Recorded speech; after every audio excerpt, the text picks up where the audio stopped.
I agreed to do this talk for Kat, and then I realized after I started it that about every topic that I was putting in here deserves a half-hour chunk of its own. So this is going to be really an overview of a lot of these major topics, but I'll give you the resources to find out more information about every one of these. So first I'm going to focus on the insect pests, and I'll just jump right in with peach twig borer. So this is a pest in almonds. You want it, guys, can sit back for a moment.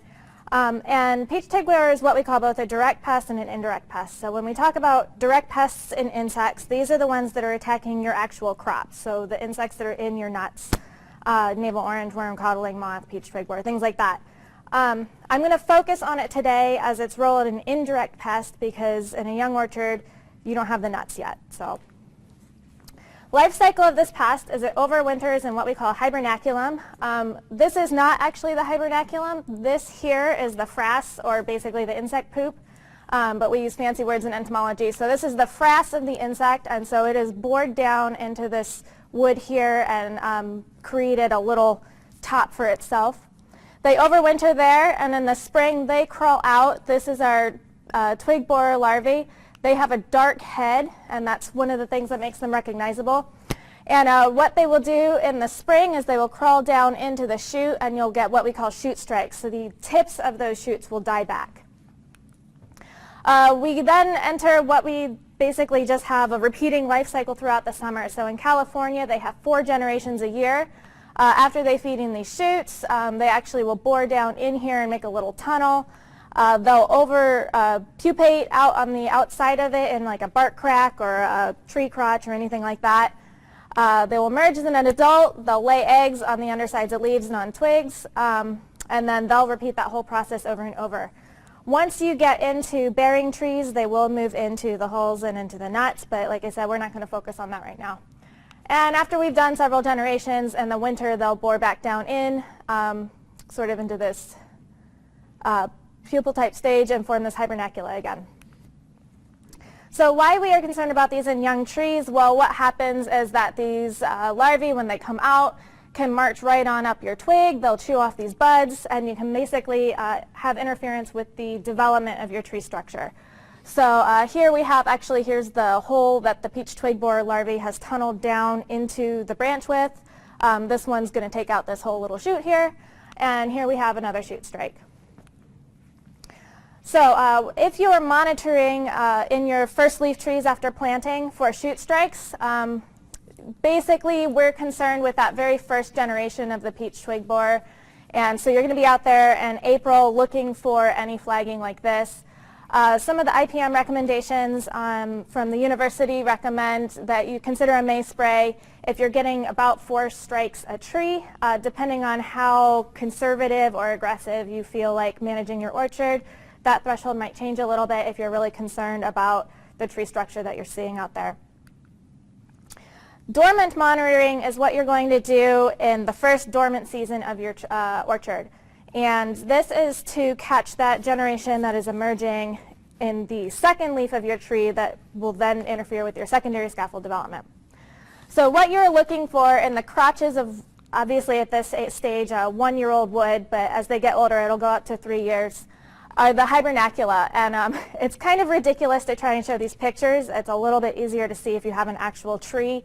But you're looking for those little frass tunnels that are sitting on the top here. And so I've circled them, and they're going to be in the crotches of the trees. They're kind of reddish. If you're finding these hibernacula regularly, that might be an instance where you choose to treat. All right, here's just some more photos. So here's some more limb crotches here, and here is the hibernacula, and there's another one right there. Okay, for the management, there's actually a lot of different options for controlling the peach twig borer during both the dormant season and during the actual spring. And like I said, I can't get into all of that because that's just too much of a topic. But if you go to this website here, ipm.ucdavis.edu, there will be a big screen on the front page with a whole bunch of giant boxes. Click the giant box that says agricultural pests, and it will bring up a whole list of crops. Select almond if you're interested in almonds, pick walnut if you want walnuts, pick any of the others if you happen to be growing something else. And what it's going to bring you to is a whole page of the different pests of almonds. So it's going to look like this. It's going to give you, here we have an emerging pest, the year-round IPM program, so how to scout for different insects and diseases at different times of the year. And then it'll actually, as you get down into here, have a category for each insect, mite, disease, nematode type problem that might be cropping up in your orchard. If you click on here, I clicked on peach twig borer, you'll get the information about it. So it'll give you life cycle, it'll be a lot of repetition of what I just gave you, it'll give you some of the damage. And then when you get down to the bottom, it's going to give you a whole list of treatment options. And what the IPM program does is they actually rank these in preference of sort of like the most, or like the least harsh material. So the ones that are less likely to have interference with natural enemies in your system, least likely to have environmental impacts like runoff, different components. They have some magical algorithm and it spits these out in this order. And then as you go through, it'll have timings for dormant or in-season sprays. It'll have your material, how much per acre, and then it'll actually have comments with there. So it might say this is really bad for bees. It might say this has a high potential for contamination in your water, so on and so forth. So this is really a fantastic resource for management options, for materials, for how to figure out how you might be interfering or impacting your system in any other way. So go there to find out some of this other information. We also have some other borers that will attack young trees. So walnuts, you get this beautiful buprestid beetle called the flat-headed borer. And in almonds, you get a couple more moths, the prune limb borer and the American plum borer. This happens to be the plum borer right here. Both of these, or actually all three of these pests, tend to focus on trees that have damage, and specifically sunburn damage. So the best way to control them is to prevent damage by sunburn. And the way that you're going to do that is when those trees go in the ground. Somebody may have already mentioned this earlier, I'm not sure. But you're going to paint the trees. So you're going to use a white latex interior paint. You're going to dilute it down about half and half, depending on the quality of the paint. If it's a high quality paint, you might be able to dilute a little more. If it's a low quality, maybe leave it a little bit stronger. And you're just going to paint from, the ground level all the way up to the scaffolds. And the idea here is that by preventing the sunburn, you're preventing this damaged wood that the beetles and the moths can take advantage of. And basically, you're preventing them from being able to get a foothold in the first place. Every now and again, almond trees do need a little bit of additional help for some reason. And like I said, these are all in the tree borer section of the IPM page. But if you're out there and you're seeing a lot of frass, again, the beetle or the moth poop, and then the gum balls, the big amber balls that almonds tend to do whenever they're unhappy. If you're seeing that, there are treatment options for about 6 week intervals you'll be looking at while the problem is continuing, and those are all in the pest management guidelines. All right, I'm going to move over to diseases because there's a lot of these and a lot of ways that you can get into trouble right off the bat, and then you'll be combating those for the rest of your orchard's life. Introduction to the disease triangle. Some of you have probably seen this, but it's really what you want to keep in mind when you're approaching the mindset of how do we manage diseases. So the idea is that you need 3 components to get a disease. You need your host to be present, in this case your tree, and some sort of susceptible condition for the tree. You need the environment to be right, so environmental conditions. For most pathogens, that tends to be water in some way, shape, or form. And then you need the presence of the pathogen. And usually in most of these systems, that's really easy. The pathogens are sort of everywhere. We talked a little bit, I know Joe mentioned, pruning wound cankers. So these can affect both almonds and walnuts. The causal agents, there's a whole bunch. It's going to be Botrosphaeria, it's going to be Phytophthora, it can be Ceratocystis, it can be aerial Phytophthora. There's a whole host of different options that can cause these. In the almonds, like I said, you get these gum balls because that's what almonds like to do. And you can also get branch and scaffold death, both in almonds and the walnuts. And then you can also get the cankers. Pruning wound cankers. These are going to be cankers that are getting into pruning wounds, as the name implies. But we can also get trunk and crown cankers. So these might infect for other reasons, but these are going to be diseases that are affecting either the trunk, like band canker and almonds, or down in the crown that will eventually basically just kill off the tree. So these are Phytophthora cankers, and I think that's a walnut. These are both walnuts. Okay, back to our disease triangle. So we have our host, we have our almond tree, but you've also gone ahead and you've pruned it. So now you have this susceptible host with this pruning wound. Down here we have our environment. So Joe mentioned pruning in the winter, but being careful with water. Well, that's because the water is our environmental condition that can trigger this disease. And then lastly, you have to have the pathogen. And the pathogens, like I said, they just tend to be in the environment for most of these, and there's not a whole heck of a lot you can do about it. So what you want to do is break this triangle to eliminate the disease. And usually, in most of these situations, it's going to be eliminating the link between the environment and your disease. Or I'm sorry, and your host. So to prevent these canopy and trunk and crown cankers, don't prune before rain. We usually say before heavy rain, and we want to have ideally 2 weeks in between your pruning and that rain event. This tends to hold true for the prunus, especially the almonds. There's a big question right now about how long you need to wait for walnuts and Botrisphaeria, and we could talk about that later, but generally you want at least 2 weeks.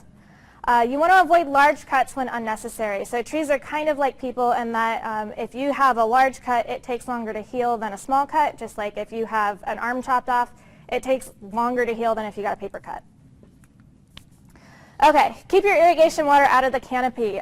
So here on the left, we have a micro sprinkler that's right on this tree. If there's any sort of opening on that tree, you have the perfect condition right there for water and pathogen and host right there. This one I included, obviously this grower was doing some sort of frost protection, and so he had intended to get the water up in that canopy. But I'm including it to just have you get out there and think about where in the canopy your sprinklers are aiming. Because when that water's going around or it's moving, or depending on your irrigation type, water can be getting up in the canopy that you don't really realize, or you think, oh, it's not that much, but actually when you have that set running for hours and hours on end, you've got a lot of water up there. So you really want to watch where your irrigation water is going and keep it out of the canopy when you can. In the almonds, you want to avoid the wind cracks. We talked a little bit about how the training can set up the trees for susceptibility to these wind cracks. If you need to tie the trees, do that, because if you get these to start to pull apart, either with the weight of the tree or the wind, that's an opening for these diseases.